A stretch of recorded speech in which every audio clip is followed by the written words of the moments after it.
Monsieur le Président, Monsieur le Premier ministre, mes chers collègues, pour la première fois depuis 2017, nombre de sénateurs centristes vont exprimer leur opposition à une déclaration du Gouvernement au titre de l'article 51-1 de la Constitution. Nous vous en devons l'explication, Monsieur le Premier ministre, et la devons à nos concitoyens. La gravité de la situation impose un discours de franchise. Notre explication est double. Premièrement, l'exécutif ne peut pas attraire à lui tous les pouvoirs. Nous sommes une démocratie parlementaire. En application de l'article 3 de la Constitution, la souveraineté nationale appartient au peuple qui l'exerce par ses représentants et par la voie du référendum. L'hyper-présidentialisation de nos institutions va trop loin, Monsieur le Premier ministre. La deuxième considération, c'est que toute décision politique s'analyse à l'aune d'un bilan avantages-inconvénients. Nous ne sommes pas convaincus que ce bilan ait été fait, surtout au regard des effets de long terme du reconfinement. Il va être une catastrophe pour nombre de nos concitoyens, entraîner beaucoup de souffrances individuelles et collectives, de larges déchirures du tissu social. Aucun pays ne sort indemne d'une paupérisation. Le « quoi qu'il en coûte » illimité n'existe pas.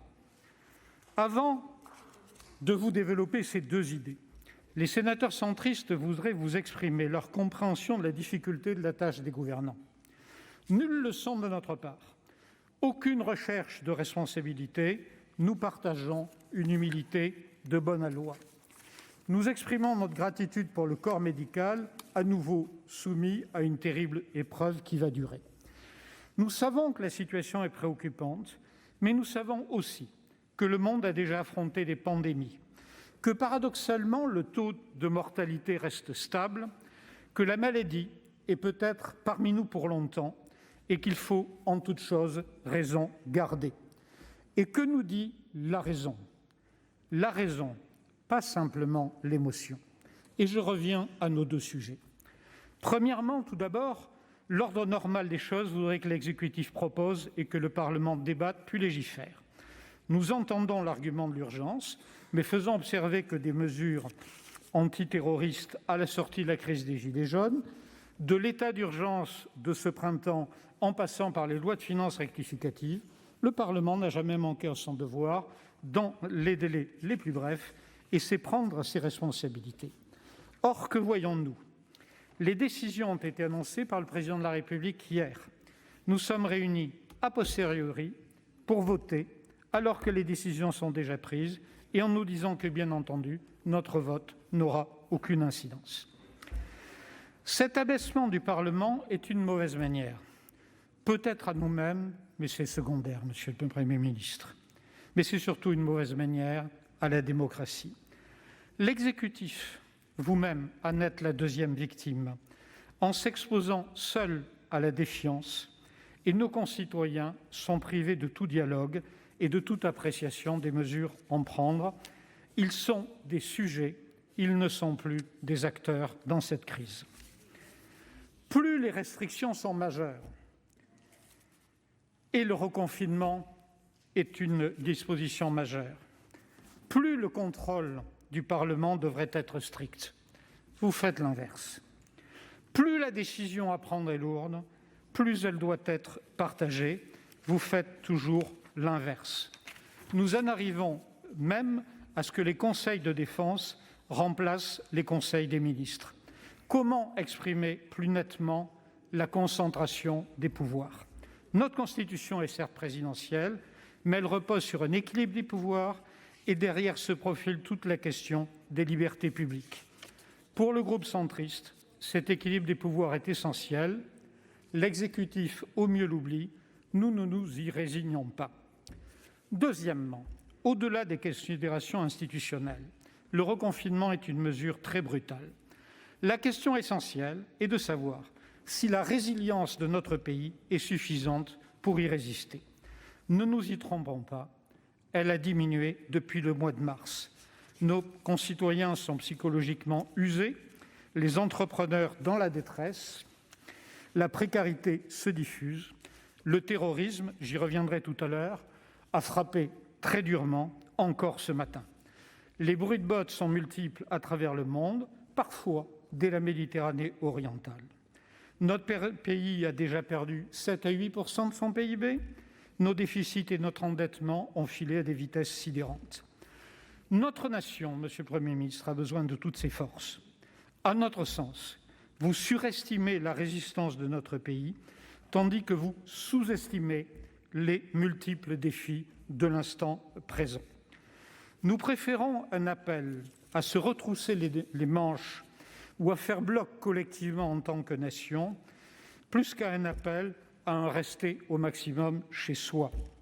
Nous nous méfions aussi de la pression du court terme, des images et des propos qui tournent en boucle et suscitent émotion comme culpabilisation.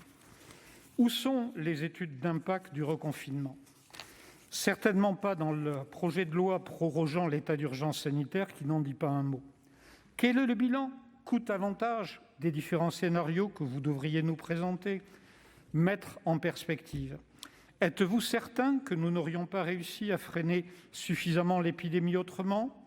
Par un couvre-feu élargi et aménagé, auquel on laisse le temps de produire ses effets, par le tester, alerter, isoler et le déploiement de nouveaux tests.